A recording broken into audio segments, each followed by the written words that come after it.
నమస్తే, welcome to Aadya media. నేను మీ స్వర్ణ. ప్రస్తుతం మనతో పాటు ఉన్నారు సీనియర్ జర్నలిస్ట్, సినీ పరిశోధకులు ఇమ్మంది రామారావు గారు. నమస్తే అండి రామారావు గారు. రామారావు గారు, లక్ష్మీ పార్వతి గారు కొన్ని ఆసక్తికరమైన వ్యాఖ్యలు చేశారు. భువనేశ్వరి ఎర్ర బస్సులో వెళ్ళడం నేను చూశాను, ఆ రోజుల్లో అలా జరిగింది, ఈ రోజుల్లో ఇలా జరిగింది అని. సో ఆ రోజుల నుంచి మీరున్నారు కాబట్టి అసలు ఏంటి సంగతి? భువనేశ్వరి సరే, మరి లక్ష్మీ పార్వతి ఎర్ర బస్సులో తిరిగింది కాదా అని మరి కొంతమంది అంటున్నారు. మీరేమంటారు? కొన్ని ఆసక్తికరమైన మాటలు మాట్లాడింది అన్నారు కదా, అవి ఆసక్తికరమైన మాటలు కాదు, అసహ్యకరమైన మాటలు. అసహ్యం వేస్తుంది. ఏమిటి, భువనేశ్వరి ఎర్ర బస్సులో ఎందుకు వెళ్ళిందా? మరి నువ్వు చేసినటువంటి విన్యాసాలు కొన్ని ఉన్నాయి. రామారావు గారు చనిపోయిన తర్వాత రాజేందరే నీకు ఎందుకు సపోర్ట్ చేశాడు ఎంఫిల్కి, లక్ష్మీనారాయణ ఎందుకు సపోర్ట్ చేశాడు ఎంఫిల్కి, గద్దే బాబురావు నీతో ఎందుకున్నాడు, ఇంద్రారెడ్డి నీతో ఎందుకున్నాడు, ఇంద్రారెడ్డికి నీకు ఉన్నటువంటి ఒక శ్రేయోభిలాషగా అవినాభావ సంబంధం ఏంటి? నువ్వు నరసాపురం నుంచి ఇక్కడికి ఎర్ర బస్సు ఎక్కి వచ్చి వెళ్ళినటువంటి సంగతి మర్చిపోయావా? ఎర్ర బస్సు ఎక్కే ముందు కొడాలి శివప్రసాద్ తాలూకు ఆశీస్సులు తీసుకున్న విషయం మర్చిపోయావా? ఎర్ర బస్సు ఎక్కే ముందు నువ్వు ఏ విధంగా నువ్వు ఎలా ఉండేదానివో మర్చిపోయావా? భువనేశ్వరుని అనే అర్హత నీకు ఎక్కడుంది? ఎర్ర బస్సు అంటే నీతోనే పుట్టింది, ఎర్ర బస్సు నీకోసమే పుట్టింది. ఇప్పుడు ఎర్ర బస్సు గురించి మాట్లాడుతున్నావా? తప్పు కదా లక్ష్మీపార్వతి గారికి, ఇలా మాట్లాడకూడదు కదా. ఇప్పుడు భువనేశ్వరి ఉంది, భువనేశ్వరికి ఆవిడ ఉద్దేశం ఏంటంటే భువనేశ్వరికి ఇంకెవరితోనో మగవాళ్ళతో పరిచయాలు ఉన్నాయని చెప్పడం ఆవిడ ఉద్దేశం. ఏదో ఇంట్లో గొడవపడి బస్సు ఎక్కింది అని చెప్పడం ఆవిడ ఉద్దేశం. సహజంగా నాకు తెలుసు, చంద్రబాబు నాయుడు తాలూకు ఆయన చీఫ్ మినిస్టర్గా ఉన్నప్పుడు ఎన్నోసార్లు భువనేశ్వరి ఈ వస్తువులు తీసేసి ఆటోలో వెళ్తుండేది. నేను ఒక మేయర్ ఇంట్లో చూశాను నేను. ఎందుకంటే మామూలుగా ఎవరైనా చూస్తారనే భయం మాట. తర్వాత ప్రొటెక్షన్ కూడా ఉండాలి వాళ్ళకి. రాత్రులు ఎవరైనా ఇంటికి వెళ్ళినట్టయితే కారుల్లో వాటిలో వెళ్ళడం కాదు. ఎందుకంటే ఆయన మీద థ్రెట్ ఉన్నప్పుడు మామూలుగా ముతక చీర కట్టుకొని చుట్టూ తల చుట్టూ బయట కప్పుకొని వెళ్ళేది అన్నమాట.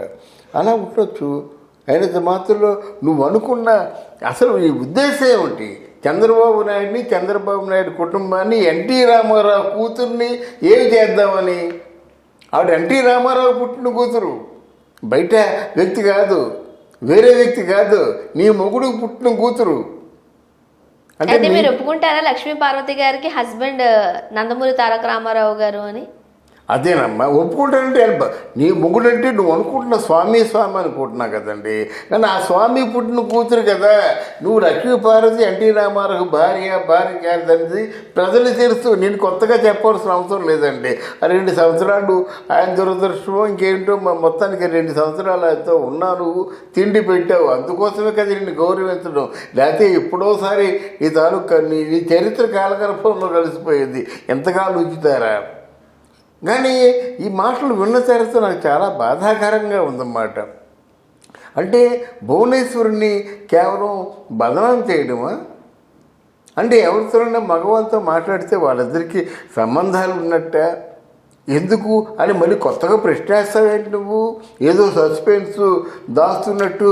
నీ విషయంలో నీకెన్ని సస్పెన్సులు ఉన్నాయి, నీకెంతమందితో పరిచయాలు ఉన్నాయి, నీకెంతమంది శ్రేయోభిలాషులు ఉన్నారు, ఎంతమంది నీ తాలూకు శ్రేయస్సును కోరుకునే స్నేహితులు ఉన్నారు, అది ఆలోచించుకో. నువ్వు ఎన్నిసార్లు ఎర్ర బస్సు ఎక్కావో అది ఆలోచించుకో. ఎన్టీ రామారావు కూతురు గురించి మాట్లాడతావు నువ్వు, ఏంటిది? తర్వాత ఇప్పుడు బాలకృష్ణ భార్య ఉంది. ఆ బాలకృష్ణ భార్య వసుంధర, ఆవిడ కోసం మాట్లాడేవంటి? దేనికోసం మాట్లాడుతున్నావు? అంటే వీళ్ళందరూ చెడ్డవాళ్ళు, నువ్వు ఒక్కదానివే మహాసాధ్వా, నువ్వు ఒక్కదానివే అగ్ని పుణ్యతవా, నువ్వు ఒక్కదానివే యాజ్ఞశైలివా?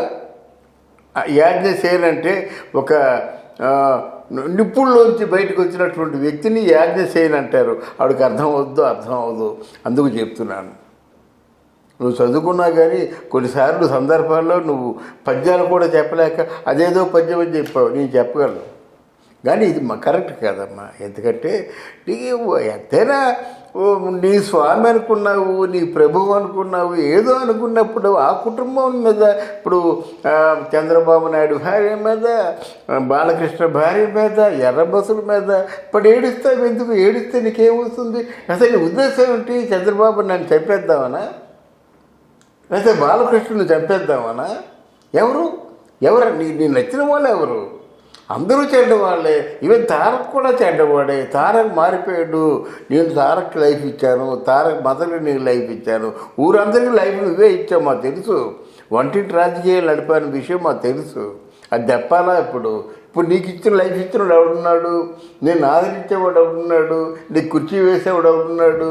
లేదో ఒక దిక్కుమాల పదవిలో ఉన్నావు, ఇంతవరకు కుర్చీలో కూర్చున్నావా? నువ్వు పదవిలో కూర్చుంటుండగా ఒక్క పురుగు వచ్చిందా నీ దగ్గరికి? అయిపోతుంది 5 years. ఎందుకు ఆ పదవి? అని ఇట్లాంటి నీచమైనటువంటి స్థితిలో ఉన్నటువంటి నువ్వు వ్యాఖ్యానాలు చేయొద్దు, సైలెంట్గా ఉండు. నలుగురిలోకి వస్తే నలుగురు 4 మాట్లాడుతున్నారు, నలుగురు కూడా 4 వాళ్ళకి తోచిన విషయాలు, వాళ్ళు తెలిసిన విషయాలు చెప్తున్నారు. బాధగా ఉంది నాకు ఆ విషయంలో. ఎందుకంటే సైలెంట్గా ఉండేది తాలూకు శ్రేయస్కరం అంటున్నాను నేను.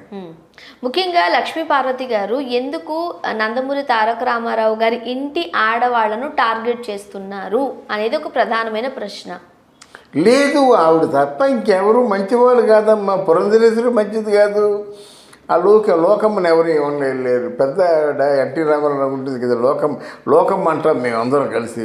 ఎవరిని మాట్లాడినవ్వదు మాట. అంతే. ఆ రామారావు గారికి అలాగ పుణ్యకు పుచ్చుకొని పుట్టేసింది. ఆ లోకమ్మని ఎవరు మాట్లాడు? పురంధరేశ్వరిని మాట్లాడతారు, ఉమామహేశ్వరిని మాట్లాడతారు. అలా భువనేశ్వరిని ఇంతవరకు మాట్లాడేవారు కాదు. ఈ కొత్తగా ఈవిడ మొదలుపెట్టింది. అదే భువనేశ్వరిని ఎవరు మాట్లాడరు. మరి భువనేశ్వరి గారికి కొత్త ఆరోగ్య సమస్యలు ఉన్నాయి. జనరల్గా అసలు భువనేశ్వరి గారు బయటకు వచ్చిన సందర్భం కానీ, ఆమె మీడియాలో లేకపోతే కెమెరా ముందు కనిపించిన సందర్భాలు కానీ చాలా తక్కువ. మరి ఆవిడ వెలికి లాగారు కదా అప్పుడు వాళ్ళు. ఆవిడ వెలికి లాగారు. తర్వాత నారా లోకేష్ భువనేశ్వరి కొడుకేనా అన్నారు. మాధవరెడ్డికి నీకు ఏమిటి, మాధవరెడ్డి మీకు ఏ విధంగా శ్రేయభిలాష్ అన్నారు. ఇట్లాంటి పైత్యకారి మాట్లాడారే. ఇదంతా ఇంటి గుట్టు లంక చోటి చేటు అన్నట్టుగా నువ్వు మాట్లాడిన మాటలు కాదు ఇది. అంతే కదా. మిగతా వాళ్ళు మాట్లాడతారా? మిగతా వాళ్ళు మాట్లాడితే నిజంగా రామారావు గారి భార్యని ఒకరోజైనా అనిపించుకున్నందుకు చెప్పు తీసుకొట్టాలి. ఒకరోజైనా రామారావు గారి భార్య అనిపించుకుంటే ఇంకొకరైతే ఏం చేస్తారంటే చెప్పు తీసుకోవటాలన్నమాట. ఆ కుటుంబం మీదైనా ఏగవాలితే మీ మీద దుడ్డు వాళ్ళట్టుగా ఫీల్ అవ్వాలి. అది లేకుండా ఫీల్ అవ్వడం బాధగా ఉందండి. అంతకుముందు నాకు కోపంగా మాట్లాడేవాడిని, ఇప్పుడు కోపం కూడా రావటం లేదు. జాలి వస్తుందన్నమాట. ఏమిటి నీ చదువు ఏంటి, నీ పరిస్థితి ఏంటి, నీ హోదా ఏంటి, నీ స్థితి ఏమిటి? ఇప్పుడు నువ్వు ఎక్కడున్నావు? ఎవరో మైకిచ్చి మాట్లాడమంటే మాట్లాడుతున్నావు. నీ పొజిషన్ ఏముంది? ఇప్పుడు అధికార భాష అన్నావు. ఆ భాష ఏమైనా ఒక్కరోజు మీటింగ్ పెట్టావా? చదువుకున్న విద్యాగంధం ఉన్న వాళ్ళు తీసుకొచ్చి పరిశీలన చేసుకొని ఈ భాషని ఈ విధంగా డెవలప్ చేద్దామన్నట్టు నువ్వు ఒక్క మీటింగ్ పెట్టావా? ఒక్క 10 రూపాయలు ఖర్చు పెట్టావా? ఎందుకు ఈ పదవి? ఎందుకు? నవ్వు వస్తుందమ్మా ఆవిడని చూస్తే గనక. లేదు, మనిషిగా పుట్టినందుకు ప్రయోజనకరమైన పనులు చేయడం శ్రేయస్కరం.